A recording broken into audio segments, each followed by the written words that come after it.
बेथल mission school Godda के कक्षा 10 के सभी विद्यार्थीगण हम पढ़ रहे थे काव्य खंड राम लक्ष्मण परशुराम संवाद तुलसीदास द्वारा लिखा गया है। जो तुलसीदास जी ने जो पहले पद में लिखा था वो हमने पहले वीडियो में पढ़ा है। अब अगले वीडियो में हम उनका दूसरा पद पढ़ते हैं। लखन कहा हसी हमरे जाना सुनो देव सब धनुष समाना। यहाँ पर लक्ष्मण जी और परशुराम जी का आपस में वार्तालाप चल रहा है। लक्ष्मण जी कहते हैं हंस करके, कहते हैं हमारी जानकारी में हंसी हमरे जाना का मतलब है हाँ, वो हंस करके ये कहते हैं कि हमारी जानकारी में ये बात है कि हे देव, हे महात्मा, हे ऋषि परशुराम, सभी धनुष एक समान ही होते हैं। सुनहु देव सब धनुष समाना। अर्थात पिछले पद में हमने पढ़ा था कि परशुराम जी कहते हैं कि बचपन में तोड़ी गई जो छोटी छोटी धनुष थी उनसे तुम तुलना कर रहे हो भगवान शिव के इस बड़े से धनुष की। इसलिए कहते हैं लक्ष्मण जी कि हमारी जानकारी में तो सभी धनुष एक समान होते हैं। फिर अगली पंक्ति है काछति लाभ जून धनु तोरे। अब यहाँ जून धनु जो आया है शब्द, यहाँ जून का मतलब होता है पुराना। जून का मतलब पुराना। जून धन तोरे शब्द है तो इसका अर्थ होता है प्राचीन या पुराना। और धन का मतलब होता है धनुष। धन का मतलब होता है धनुष। जून धन तोरे का अर्थ यहाँ हुआ कि क्षति लाभ का मतलब, क्षति का मतलब होता है हानि। क्षति का मतलब होता है हानि। इस प्रकार से इस पंक्ति का अर्थ हुआ का क्षति लाभ जून धन तोरे देखा राम नयन के भोरे। भगवान जिनको कहा है तुलसीदास जी ने वो राम को कहा है और राम उनके इष्ट के रूप में है। इसलिए मैंने आपको बताया था कि सगुण भक्ति धारा में किसी न किसी इष्ट के रूप को साकार रूप देकर कवि अपनी रचना करता है। तो यहाँ पर लक्ष्मण बता रहे हैं परशुराम को कि ऐसा कुछ नहीं है। अगर वो पुराना धनुष था और उसे तोड़ दिया गया है तो इससे कुछ इतना बड़ा नुकसान नहीं हो गया है, आप क्यों क्रोधित हो रहे हैं। परशुराम से ये कह रहे हैं देखा राम नयन के भोरे, अर्थात राम अपने भाई के लिए कह रहे हैं कि हमारे भैया ने, राम ने उसे देखा अपनी आंखों से और मुझे तो नहीं लगता कि वो पुराने धनुष को तोड़ने से कोई हानि लाभ हुई है। अगली लाइन है छुअत टूट रघुपति न दोषु बिनु मुनि काज करिए कत रोसु। कत रोसु का यहाँ अर्थ है क्यों क्रोध कर रहे हैं। रोसु मतलब क्रोध, रोसु का मतलब है क्रोध, गुस्सा जिसे हम कहते हैं अपनी भाषा में। और कत मतलब क्यों।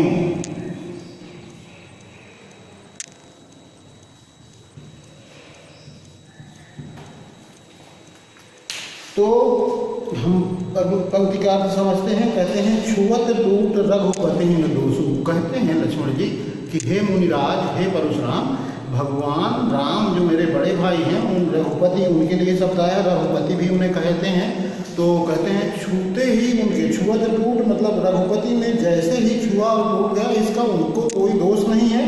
और मुनि बिन काज करिए किन रोसु। काज मतलब बिना काम की। काज यहाँ शब्द प्रयोग किया है काम के लिए।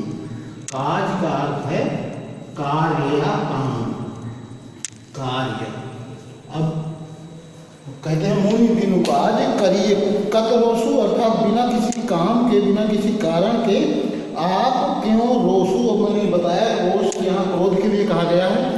कहते हैं कि हे मुनि, आप जब वो छूते ही टूट गया, राम ने जैसे छुआ वैसे वो धनुष टूट गया, तो इसमें बिना किसी कारण के आप क्यों क्रोध कर रहे हैं। काज का अर्थ कार्य होता है, लेकिन यहाँ कारण अर्थ आपको लेना है। काज मतलब बिना किसी कारण के, बिन काज का मतलब बिना किसी कारण के आप क्यों क्रोध कर रहे हैं। बोले चितय परशु की ओरा रेसठ सुने सुभाव न मोरा। अब यहाँ परशुराम जी बोल रहे हैं, लक्ष्मण जी की बातें सुनकर उन्हें और क्रोध आ रहा है। तो कहते हैं अपने फरसी की तरफ देखकर, बोले चितय परशु की ओरा। परशु मतलब फरसा। वो अपना फरसा जो लिए हुए हैं, जो उनका एक शस्त्र है उसको लिए हुए हैं, उसकी तरफ देखकर बोलते हैं रेसठ, अर्थात लक्ष्मण को कहते हैं हे मूर्ख, तुमने मेरा स्वभाव नहीं जाना है, मेरे स्वभाव के बारे में तुमने नहीं सुना है। उनका स्वभाव क्या था? वो स्वभाव ये था कि वो क्रोधी थे और कई बार क्षत्रियों को अपने फरसे से काट कर इस धरती को खाली कर दिया था, क्षत्रिय विहीन कर दिया था। इस बारे में वो कह रहे हैं कि रे सठ सुने स्वभाव न मुंडा, मेरे स्वभाव के बारे में हे मूर्ख तू नहीं जानता है। अब आगे परशुराम ही अभी कह रहे हैं, बालक बोल बधो नहीं तो ही, केवल मुनि जड़ जाने ही मोही। हे जड़, हे जड़ लक्ष्मण, जड़ का लक्ष्मण के लिए यहाँ प्रयोग हुआ है। आप ध्यान से सुनेंगे और समझेंगे, क्योंकि कभी कभी पंक्तियाँ लिखी होती हैं और पूछ दिया जाता है कि यहाँ ये शब्द किसके लिए प्रयोग हुआ है। तो मैं बार बार आपको ये बातें दोहरा रहा हूँ। यहाँ पर परशुराम जी कहते हैं, बालक बोल बधो नहीं तो ही, अर्थात तुम बालक है, तुम जिस उम्र में हो, बालक उम्र में हो, मैं तुम्हें बालक जानकर तुम्हारा वध नहीं कर रहा हूँ, अर्थात तुम्हारी हत्या नहीं कर रहा हूँ। केवल मुनि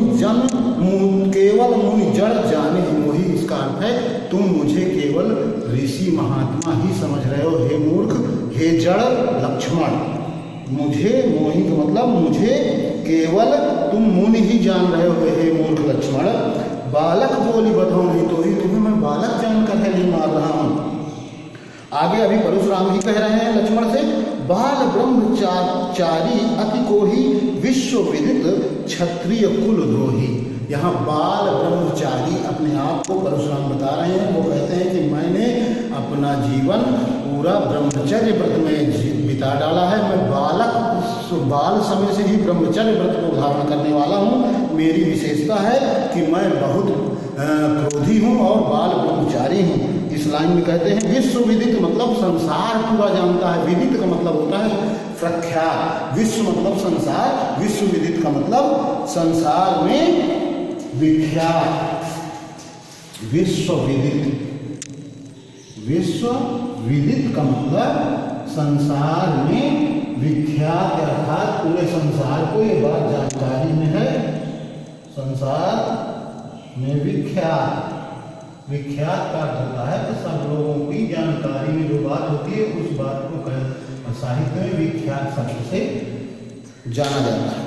तो यहाँ पर कहते हैं कि मैं बाल ब्रह्मचारी हूँ, अत्यधिक क्रोध वाला हूँ और ये बात पूरा संसार जानता है। और क्षत्रिय कुल द्रोही अपने आप को बताते हैं। मैंने आपको कहा कि उन्होंने पूरी धरती को कई बार क्षत्रियों से विहीन कर दिया था, इसलिए वो कहते हैं कि मैं क्षत्रियों के कुल का द्रोही हूँ, अर्थात क्षत्रियों के कुल का नाश करने वाला हूँ। फिर अगली पंक्ति है, भुजबल भूमि भूप बिनु कीन्ही, विपुल बार महि देवन दीन्ही। अब यहाँ भुजबल भूमि भूप बिनु कीन्ही, भुजबल मतलब अपनी भुजाओं के बल से, भुजबल, भुजबल, भुजबल का मतलब है अपनी भुजाओं की ताकत से, अपनी भुजाओं के बल से, अपनी भुजाओं की ताकत से। भुजबल भुजबल भूमि भूप बिनु कीन्ही, भूप का मतलब होता है राजा, भूप का मतलब राजा।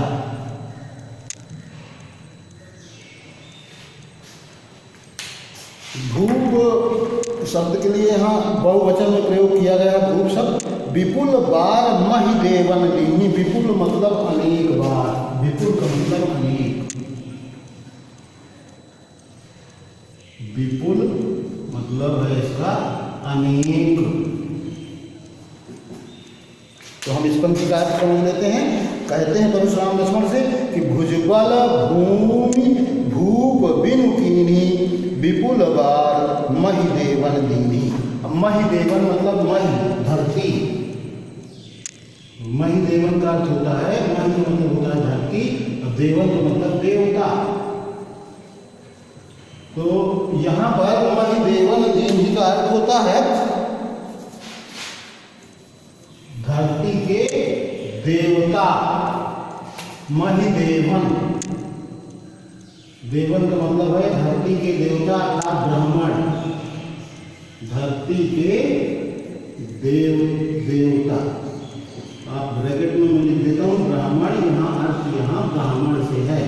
ब्राह्मण को महिदेवन कहा है परशुराम ने, और ये तुलसीदास जी की काव्यगत विशेषता है जिसको उन्होंने इस प्रकार से इन शब्दों के द्वारा अपनी रामचरितमानस जैसे काव्य ग्रंथ में इस पद में लिखा है।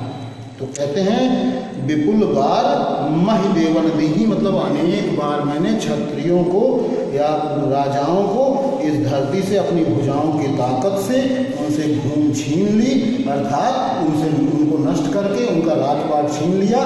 विपुल बार मतलब अनेकों बार, महिदेवन अर्थात धरती के देवता यानी ब्राह्मणों को दे दिया। क्या, कैसे? दान में दे दिया। तो कहते हैं विपुल बार महिदेवन दीनी, अर्थात कई बार मैंने क्षत्रियों से जमीन धरती मतलब राज्य छीन कर और धरती के देवता यानी ब्राह्मण को दान कर दिया। फिर आगे कहते हैं, वो अभी परशुराम ही बोल रहे हैं, समझा रहे हैं लक्ष्मण को, क्रोध उनको आ रहा है उसकी बातें सुन के, इसलिए कहते हैं सहस्र बाहु भुज छेद निहारा पालाशु बिलो की महीप कुमारा। यहाँ कहते हैं सहस्र बाहु भुज छेद निहारा, कहने का मतलब मैं ये वही फरसा है, ये वही परशु यहाँ फरसे के लिए आया है। कहते हैं कि इस फरसे को तुम देखो हे महीप की कुमारा, मतलब महीप कुमार कहते हैं राजा के लड़के, महीप मतलब होता है राजा और कुमार मतलब राजा का पुत्र। तो कहते हैं हे राजा के पुत्र, परशु विलोक मेरे इस फरसे को देखो जिसने सहस्त्रा बाहु की हजारों भुजाओं को छेद निहारा अर्थात काट डाला है। छेद निहारा मतलब काटा है, छेद निहारा,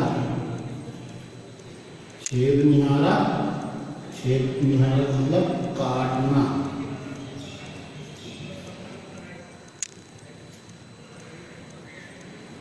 छेद निहारा मतलब है काटना। तो कहते हैं सात गाँव वो छेद निहारा परस विलोक महीप कुमारा, हे राजा के पुत्र, हे राजकुमार मेरे इस फरसे को देखो जिससे मैंने सहस्त्रा भाव की भुजाओं को काट डाला है। फिर अगला जो छंद बदल जाता है यहाँ से, चौपाई मैंने पहले वाले पद में बताया था कि चौपाई और दोहो में लिखा है, तो दोहा छंद में आगे लिखा है, वही अभी बोल रहे हैं। परशुराम जी लक्ष्मण को कह रहे हैं ये बातें आपको बिल्कुल ध्यान में रखनी है कि कौन सी पंक्ति किसने कही है, क्योंकि ये बात कभी कभी जब भी आपके प्रश्न आपके सामने किसी कविता से दिए जाते हैं तो उसमें ये बातें भी पूछी जाती हैं कि प्रस्तुत पंक्तियों में पंक्ति का थोड़ा सा आद्यंत लिखा रहता है और पूछ लेता है कि ये पंक्ति कौन किससे कह रहा है। तो यहाँ पर अब देखें दोहा छंद जो लिखा है उस दोहा छंद को मैं पढ़ रहा हूँ, इसको भी परशुराम जी लक्ष्मण से कह रहे हैं। क्या कहते हैं? मात पिता जन सोच बस करसी महिष किशोर, गर्भन के अर्भक दलन परशु मोर अति घोर। वो अपनी फरसे की विशेषता बता रहे हैं इस दोहा में। क्या कहते हैं? तुलसीदास जी की एक ये जो कर कमला रूढ़ा लेखनी है उसकी विशेषता है ये कि वो इतने अच्छे शब्दों का प्रयोग करते हुए अपने काव्य ग्रंथ में लिखते हैं। कहते हैं परशुराम के शब्दावली परशुराम से कहलवाते हैं, मातु पिता है जन सोच बस, कहते हैं अपने माता पिता को सोच में मत डाल। करस महिष किशोर, हे राजा के पुत्र तुम अपने माता पिता को सोच में डालने वाला काम कर रहे हो, क्योंकि ये जो मेरा फरसा है, मेरा ये जो परशु है, परशु अर्थात फरसा है, गर्भन के अर्भक दलन, कहने का इसका तात्पर्य ये है कि गर्भ में पल रहे शिशु का भी, गर्भ में पल रहे शिशु का भी ये वध कर देता है। यहाँ तात्पर्य ये है कि परशुराम के क्रोध और फरसे का प्रभाव इतना ज़्यादा था कि गर्भवती स्त्रियों के पेट से गर्भपात हो जाता था। जब कभी वो फरसे का इस्तेमाल करते थे तो मारे डर के इतना भय व्याप्त हो जाता था कि उस भय से डर करके स्त्रियों के गर्भपात हो जाया करते थे। तो वो कहते हैं कि तुम इस फरसे का प्रभाव नहीं जानते, ये इतना प्रभावशाली है कि ये गर्भ में पल रहे शिशु को भी मार देने की क्षमता रखता है। इस प्रकार से हमने दूसरा पद पढ़ लिया। अब इसकी विशेषताएं कुछ हैं, उन विशेषताओं पर भी हम निगाह डाल लें तो ज़्यादा अच्छा होगा, क्योंकि काव्यगत विशेषता भाव सौंदर्य किसी भी कविता की पंक्तियों का जानना अति आवश्यक होता है। कहीं कहीं केवल भाव सौंदर्य का प्रश्न ही आ जाता है और भाव सौंदर्य लिखने में ज़्यादातर छात्र छात्राओं से गलतियां हो जाती हैं। तो इसलिए मैं भाव सौंदर्य हर पद को पूरा करने के बाद बताने का प्रयास करता हूँ। और पहले पद में मैंने बताया था, दूसरे पद में इसमें स्वाभाविक विशेषता लक्ष्मण के वचनों से उनकी स्वाभाविक विशेषता क्या दिख रही है, वो उत्तेजित हैं और उनके अंदर क्रोध जैसी जो बात है वो थोड़ा सा ज़्यादा जगह बनाए हुए। परशुराम की वीरता और क्रूरता भी इसमें अभिव्यंजित हुई है। इसमें परशुराम कितने क्रूर हैं वो अपने फरसे के बारे में बार बार बताते हैं और अपनी वीरता का बखान करते हुए नजर आते हैं। ये एक विशेषता है, ये इसका भाव है इस पद में, ये भाव सौंदर्य है। अभी इसमें कुछ शब्द ऐसे आए हैं जिनको अगर हम ध्यान से देखेंगे तो हमें ये पता चलेगा कि इसमें कोई न कोई अलंकार भी है। जैसे हंसी हमरे एक जगह शब्द आया है, हंसी हमरे में आप देखें हा वर्ण की आवृत्ति हुई है। और एक जगह आया है काज करिए कत। अब ये आप बुक में देख रहे हो अगर तो देख लीजिए, उसमें लिखा है काज करिए कत। ये जो 3 शब्द आए हैं इनमें तीनों में का वर्ण की आवृत्ति है, यहाँ अनुप्रास अलंकार है। ये काव्यगत विशेषता और भाव सौंदर्य में लिखना बहुत जरूरी है। अगर आप इस तरह लिखते हैं तो मैं नहीं मानता कि आपको किसी भी एग्जामिनर के द्वारा नंबर कम दिए जाएंगे। आपके नंबर जितने का प्रश्न है उतने आपको देगा ही। लेकिन हाँ, वो चीज़ें लिखिए जो विशेषताएं उसमें वर्णित हैं। अब इसमें मैंने बताया काज करी कत, इसमें अनुप्रास अलंकार है, का वर्ण की आवृत्ति हुई है। सठ सुने ही स्वभाव, इस लाइन को देखिए, इसमें भी सा वर्ण की आवृत्ति है। तो जड़ जाने ही, इसमें जा वर्ण की आवृत्ति है। तो आप बार बार देख रहे हैं कि अनुप्रास अलंकार की इसमें परिलक्षित होता है। हमें भी इस पद में बार बार दिख रहा है कई पंक्तियों में। एक पंक्ति में अभी आपको मैं और बता रहा हूँ, विपुल बार, यहाँ बा वर्ण की आवृत्ति आपको दिख रही है। तो यहाँ अनुप्रास अलंकार इस पद में बहुत अधिक मात्रा में आपको दिख रहा है। इसलिए आप लिखेंगे कि प्रस्तुत पद में या जो पंक्ति वहाँ लिखी हैं उन पंक्तियों में अगर ये आप गौर करते हैं और ये लिख देते हैं तो वो प्रश्न आपका पूरी तरह से उसका उत्तर सटीक होगा और आपके पूरे अंक आएंगे। इसमें ओज गुण युक्त शब्दावली का प्रयोग किया गया। ओज गुण युक्त का मतलब होता है जो हमें उत्साह से भर देती है, हमारे अंदर उत्साह जगा देती है। ऐसे शब्दावली का प्रयोग कभी परशुराम के द्वारा कभी लक्ष्मण के द्वारा किया गया है। तो हम ये भी लिख सकते हैं। अब आप ये जान लीजिए, रस आप पढ़ेंगे, रस अभी आपने शायद जो पढ़ा है अगर तो आप देखिए इसमें उत्साह भर जा रहा है। रस, वीर रस का स्थायी भाव उत्साह होता है। तो आप यहाँ लिख सकते हैं कि प्रस्तुत पदों में वीर रस की भी पूरी तरह से विद्यमानता है, पूरी तरह से यहाँ वीर रस विद्यमान है। चौपाई दोहा छंद है। चौपाई दोहा, पहले ऊपर चौपाइयाँ हैं फिर नीचे दोहा है। तो ये भी लिख सकते हैं कि चौपाई दोहा छंद में लिखा है ये। और प्रवाहपूर्ण संगीत में अपनी भाषा का गेय पदों में रचना की है तुलसीदास जी ने। मैं अगर इसे आपको गा कर सुनाऊँ तो आप समझेंगे कि ये गेय क्या होता है। गेय का मतलब होता है जो ऐसी रचना, ऐसी कविता जिसे गाया जा सके। तो ये एक गेय कविता भी है, अवधी भाषा में है। पहले मैंने आपको बता दिया था कि ये पूरा ग्रंथ जो लिखा है रामचरितमानस ये अवधी भाषा में लिखा है। तो आप ये चीज़ें हर पद में लिख सकते हैं कि ये गेय कविता है, ये जो है अवधी भाषा में लिखी हुई है। लेकिन हर जगह आप ये नहीं लिख सकते हैं कि यहाँ यही अलंकार है, क्योंकि अलंकार वहाँ होना चाहिए, वहाँ परिलक्षित होना चाहिए, तब हम किसी अलंकार को बताते हैं। लेकिन भाषा पूरे ग्रंथ की जब एक है तो हमारे कोर्स में हम जो उस ग्रंथ का अंश दिया गया पढ़ने को उसमें अवधी भाषा पूरी तरह से आप हर जगह लिख सकते हैं। अगला पद पढ़ लेते हैं। अगला पद है बिहसि लखन बोले मृदुबानी अहो मुनीषु महाभट मानी। अब हंसते हुए व्यंग्यात्मक भाषा में लक्ष्मण जी बोलना चाह रहे हैं और बोलते हैं। तो अब लक्ष्मण जी बोल रहे हैं, परशुराम को सुना रहे हैं। अब आप यहाँ देखिए तीसरे पद से बदल गया है, यहाँ परशुराम सुन रहे हैं और लक्ष्मण जी बोल रहे हैं। क्या बोल रहे हैं? बिहसि लखन बोले मृदुबानी। बिहसि का मतलब हंसते हुए, मृदुबानी मतलब बहुत मृदुल भाषा में, बहुत मीठी वाणी में बोलते हैं। क्या बोलते हैं? अहो महिषु महाभट मानी। अरे महिषु, हे महिषु यहाँ अर्थ परशुराम के लिए आया है। महाभट मतलब 4 प्रकार की योद्धाओं का वर्णन किया तुलसीदास जी ने अपने महाकाव्य में, रामचरितमानस में। वो मैं आपको नाम बता देता हूँ, आप यहाँ महाभट शब्द जो आया है उससे आप समझ जाएंगे। 4 प्रकार के योद्धा कौन कौन से होते हैं, आप चाहें तो नोट कर लें। ये आपके बुक में कहीं नहीं लिखा है लेकिन मुझे जानकारी है इसलिए मैं आपको देना चाहूँगा। भट्ट, सुभट, महाभट्ट और दारुण भट्ट, ये 4 प्रकार के योद्धाओं का वर्णन उन्होंने रामचरितमानस में किया है। तो यहाँ पर लक्ष्मण जी कहते हैं कि हे परशुराम जी, हे महर्षि, मैं आपको महाभट्ट के योद्धा के रूप में मानने को तैयार हूँ कि आप बहुत योग्य, बहुत वीर और बहुत साहसी योद्धा हैं। तो महाभट्ट योद्धा के कैटेगरी में जो तीसरी कैटेगरी है योद्धाओं की, पहली मैंने बताई भट्ट, दूसरी बताई सुभट, तीसरी बताई महाभट्ट और चौथी बताई दारुण भट्ट। अब दारुण भट्ट योद्धा का भी वर्णन किया है तुलसीदास जी ने। जो जो रावण का पुत्र था मेघनाद, उसके लिए तुलसीदास जी ने दारुण भट्ट शब्द का प्रयोग किया है। वो इतना वीर और साहसी योद्धा था कि वो सबसे ऊंची कैटेगरी में था। उसके लिए लिखा है कवि ने, तो सुंदर कांड जो इसका भाग है, मैंने आपको कांड बताए थे कि अलग अलग 7 भागों में रामचरितमानस वर्णित है। रामचरितमानस में जो 5वां कांड है सुंदर कांड, उसमें एक चौपाई आती है। वो चौपाई मैं आपके सामने बताता हूँ। उसमें दारुण भट्ट का प्रयोग किया है। कपि देखा दारुण भट्ट आवा, कट कटाई गर्जा अरु धावा। यहाँ पर हनुमान जी जब अशोक वाटिका में थे उस समय का वर्णन है। मैं थोड़ा सा आपको ये दारुण भट्ट बताने की प्रयास कर रहा हूँ कि दारुण भट्ट भी आप जान जाएं। दारुण भट्ट सबसे विशाल योद्धा होता है, सबसे साहसी और सबसे वीर योद्धा होता है। कैटेगरी दारुण भट्ट की मेघनाद की थी। रामचरितमानस में तुलसीदास जी के द्वारा मेघनाद को दारुण भट्ट कहा गया है।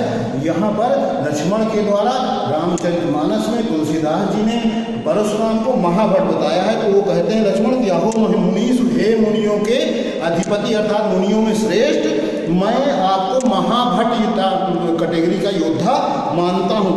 फिर कहते हैं आगे लक्ष्मण जी अभी बोल रहे हैं, कहते हैं पुनि पुनि मोहि दिखाओ कुठारू, चाहत उड़ावन हूँ की पहाड़ू।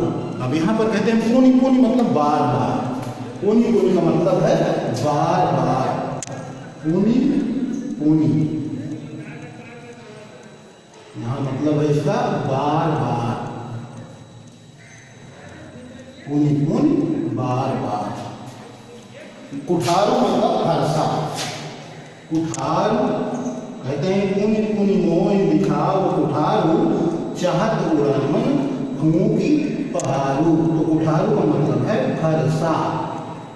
हर्षा उनका एक शस्त्र था जो उनके साथ बार बार इसमें प्रयोग किया गया है। कहीं परशु के रूप में, इसी कारण से उनका नाम था परशुराम अर्थात फरसे वाले राम। अब उनका नाम ऐसा हो गया था परशुराम क्योंकि फरसा के साथ थे। फरसा सदैव रखते थे अपने साथ में। तो यहाँ कहते हैं पुनि पुनि मोहि दिखाओ कुठारू अर्थात मुझे बार बार ये फरसा आप जो दिखाते हैं इससे मुझे लगता है कि चाहत उड़ावन फूं की पहाड़ू। फूं आप जैसे किसी पहाड़ को फूंक कर उड़ाना चाहते हैं, ये कहते हैं यहाँ चाहत उड़ावन फूं की पहाड़ू। पहाड़ू का मतलब पहाड़। पहाड़ू का मतलब होता है पहाड़। तो मैंने पंक्ति का अर्थ बताया कि लक्ष्मण जी कहते हैं कि आप बार बार मुझे फरसा दिखाकर ये बता रहे हैं, तो ये कहने का आपका मतलब है कि जैसे कोई पहाड़ को कोई फूंक के उड़ा देना चाहता हो। लक्ष्मण अपने आप को पहाड़ जैसा बता रहे हैं कि आपकी इन सब बातों से, आप जो अपनी प्रशंसा में ये सब बातें मुझे कह रहे हैं, व्यंग बोल रहे हैं लक्ष्मण एक तरह का। यहाँ पर व्यंगात्मक भाषा का प्रयोग है। वो मुस्कुराते हुए ये बात कहते हैं और इन सब बातों के कारण परशुराम जी का क्रोध और उफना जाता है और ज़्यादा हो जाता है। कहते हैं चाहत उड़ावन फूंक की पहाड़ू। आप तो इस तरह लग रहा है जैसे फूंक कर कोई पहाड़ उड़ा देना चाहते हो। अगली पंक्ति क्या है, यहाँ कुम्हड़ बतिया को नाही, जो तर्जनी देख मर जाही। यहाँ जो कहा है उन्होंने, यहाँ पर अब देखिए, यहाँ एक फल जो होता है कुम्हड़े का फल, उसे कद्दू भी कहते हैं। कद्दू की जो सबसे प्रारंभिक रूप होता है अर्थात फूल के बाद जैसे ही फल का प्रारंभिक रूप तैयार होता है उसे बतिया कहते हैं अवधी भाषा में। तो यहाँ पर लिखा है यहाँ कुम्हड़ बतिया को नाही अर्थात यहाँ कुम्हड़े की कोई छोटी सी बतिया नहीं है जिसको तर्जनी उंगली दिखा देने से वो मर जाती है। कहने का मतलब यहाँ कुम्हड़ बतिया को नहीं, ये तर्जनी देख मर जाही। अब आपको जानना होगा कि तर्जनी क्या है।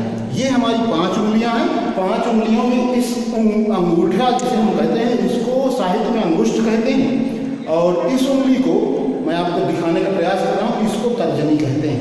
ऐसा मानना है कि अगर किसी फल में, किसी बेर में उसमें शुरुआत का जो में फल आता है जिसे हम बतिया कहते हैं, अगर उसे ये उंगली ऐसे करके दिखा दी जाती है तो बतिया मर जाती है, अर्थात वो सूख जाती है, उसमें फल फिर नहीं बनता है। इस बात को कहने का प्रयास है लक्ष्मण के द्वारा कि जिस प्रकार से मुझे तुम छोटे से फल की बतिया मत समझो कि तुम इस तरह की प्रशंसा वाली वीरता वाली अपना वीरता बखान करके मुझे जो डरवाना चाहते हो, उस तरह मैं डरना वाला नहीं हूँ। यहाँ कोई कोहड़े की अर्थात कद्दू की कोई छोटे से फल का प्रारंभिक रूप नहीं है जिसको तर्जनी उंगली ये होती है, तर्जनी उंगली दिखा देने से वो मर जाती है अर्थात सूख जाती है। तो यहाँ कुम्हड़बतिया को नाही जे तर्जनी देख मर जाही। अब तर्जनी की चर्चा हुई है तो मैंने आपको ये हाथ दिखा के बताना चाहता हूँ कि पांचों उंगलियों का नाम क्या है। पहला अंगूठा, जिसको हम अंगूठा कहते हैं, जिसको साहित्य में अंगुष्ठ कहते हैं, इस उंगली को तर्जनी कहते हैं, इस उंगली को मध्यमा कहते हैं, इस उंगली को अनामिका कहते हैं और इस उंगली को कनिष्ठिका कहते हैं।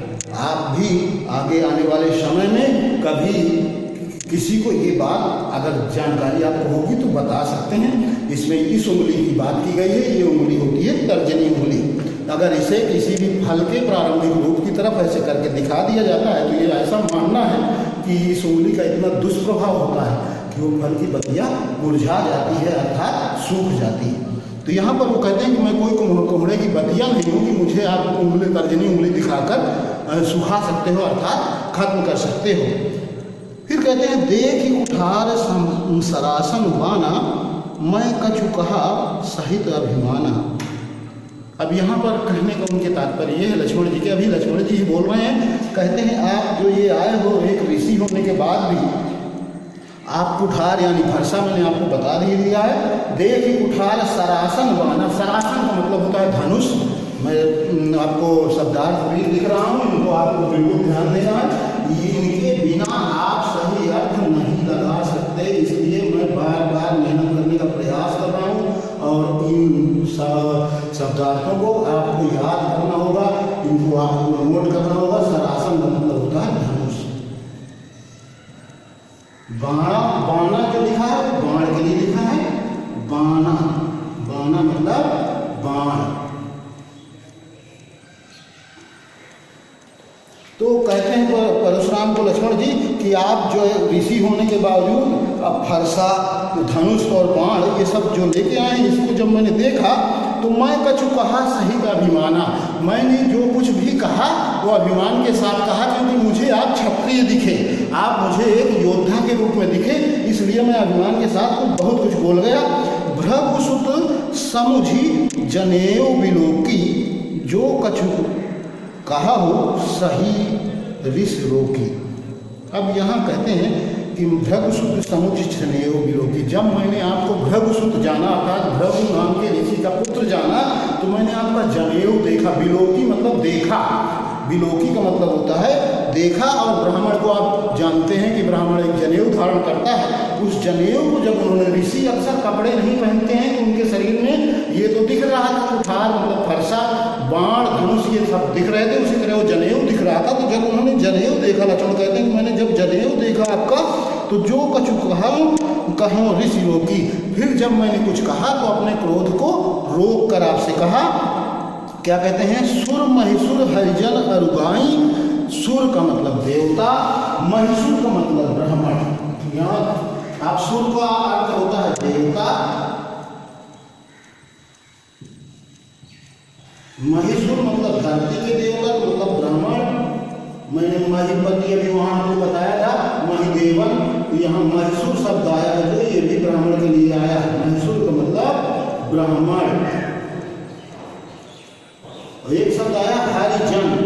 हरिजन का मतलब होता है प्रभु का भक्त। यहाँ हरिजन का मतलब जो हमारे आज के इस परिवेश में हरिजन शब्द का मतलब हो गया है सबसे निम्न कैटेगरी का व्यक्ति। तो यहाँ वो मतलब नहीं, यहाँ हरिजन का मतलब है प्रभु का, भगवान का भक्त, भगवान का भक्त। गाय, गाय का मतलब होता है गाय, गाय का मतलब होता है गाय, गाय के लिए प्रयोग किया गया है गाय, गाय। तो कहते हैं लक्ष्मण, क्या कहते हैं, जब मैंने आपका जनेऊ देखा तो अपने क्रोध को रोका और जो कुछ कहा वो क्रोध रोक कर कहा। सुर महिषुर हरिजन और गाई, यहाँ मतलब है देवता और महिषुर अर्थात ब्राह्मण, और फिर कहते हैं हरिजन यानी प्रभु का भजन करने वाला, प्रभु का भक्त, और गाई यानी गायों को क्या करते हैं हम, हमारे कुल इन पर न सुराई, हमारे कुल का व्यक्ति इन पर कभी भी वह अस्त्र नहीं उठाता है। कहने का तात्पर्य ये है कि हमारे कुल का मतलब रघुवंश का जिस कुल में हमने जन्म लिया है उस कुल के क्षत्रिय कभी भी देवताओं पर, ब्राह्मणों पर और प्रभु के भक्तों पर अर्थात भगवान का जो भजन करने वाले हैं, भगवान की जो भक्ति करने वाले हैं ऐसे, और गायों पर हम कभी भी वार नहीं करते, हम कभी भी इनसे युद्ध नहीं करते, कभी हम इन पर शस्त्र नहीं उठाते। ये बात इस लाइन में कही है।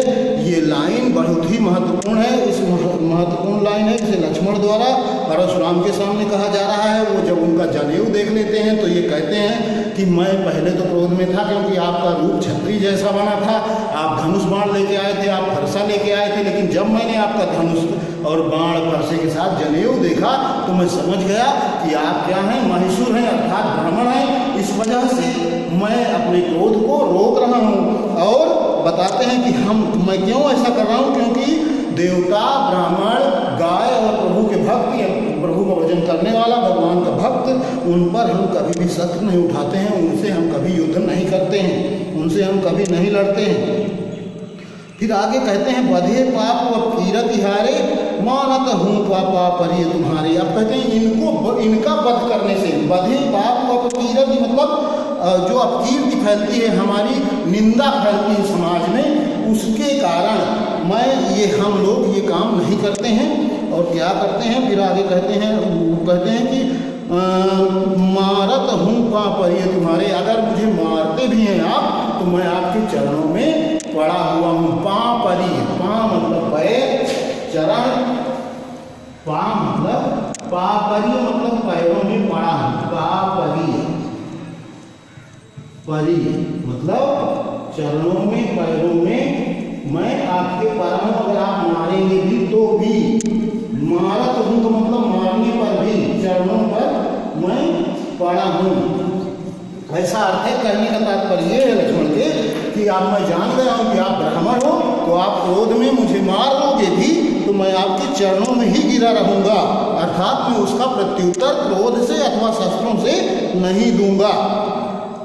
जो भी लोग, अब अगला दोहा के रूप में जो छंद लिखा है उसको भी लक्ष्मण ही बोल रहे हैं। क्या कहते हैं, जो भी लोग की अनुचित कहो क्षमहु महामुनि धीर। अब यहाँ पर कहते हैं हे धैर्यशाली महामुनि, मुनियों में श्रेष्ठ को महामुनि कहते हैं। कि यहाँ पर कहते हैं हे परशुराम महामुनि, आप मुनियों में श्रेष्ठ हैं और धैर्यवान हैं। तो हे महामुनि, हे धैर्यवान महामुनि परशुराम, जो बिलोक, मैंने आपको जो अनुचित बिलोक के मतलब आपको ये सब देख कर क्षत्रिय मानकर जो अनुचित शब्द कहे, अनुचित कहूँ मतलब अनुचित बातें जो कही, उसके लिए क्षमाहु, मुझे क्षमा करो। क्षमा हूँ मतलब क्षमा करो, माफ करो। और फिर आगे है सुनि सरोस भृगुवंश मणि बोले गिरा गंभीर। अब अगली वाली लाइन परशुराम बोलते हैं क्या, सुनि सरोस। सरोस का मतलब होता है क्रोध से भरी हुई। सरोस का मतलब होता है क्रोध से भरी हुई। सरोस का मतलब क्रोध से भरी हुई।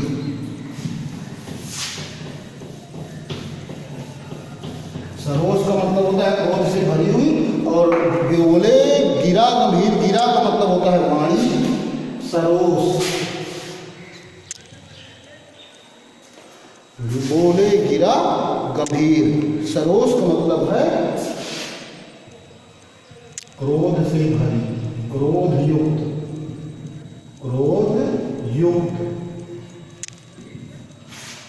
गिरा मतलब होता है वाणी, गिरा मतलब वाणी, वाणी मतलब जो आवाज़ होती है उस आवाज़ के बाद को लिखा गिरा गंभीर। गंभीर का मतलब बहुत ही गंभीर आवाज़ में परशुराम जी कहते हैं भृगुवंश मणि। ये भृगुवंश मणि शब्द परशुराम के लिए प्रयोग हुआ है। भृगु मतलब भृगु, वंश मतलब भृगुकुल में कई बार ये शब्द आ चुका है, कहीं भृगुकुल को केतु आया है।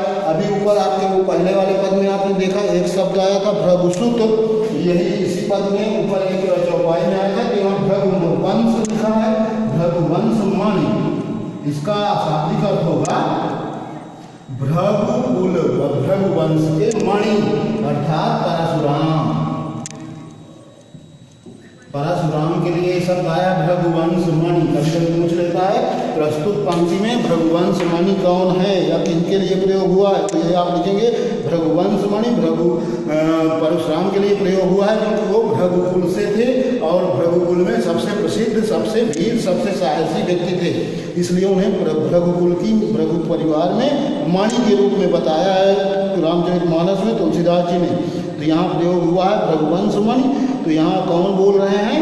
भृगुवंश मणि यानी परशुराम बोल रहे हैं। क्या कहते हैं? सुनि सरोज, जो ऊपर लक्ष्मण ने कहा उसको सुनकर क्रोध युक्त वाणी से, गंभीर वाणी से परशुराम बोले। अब इसमें इस पद में भी कुछ चीज़ें आप देखेंगे तो मिलेगा आपको, जैसे मुनीष महावट मानी में अनुप्रास अलंकार है, कछु कहा, कछु कहे, कोटि कुलस, इस तरह के जो शब्द हैं इनमें सब में जो है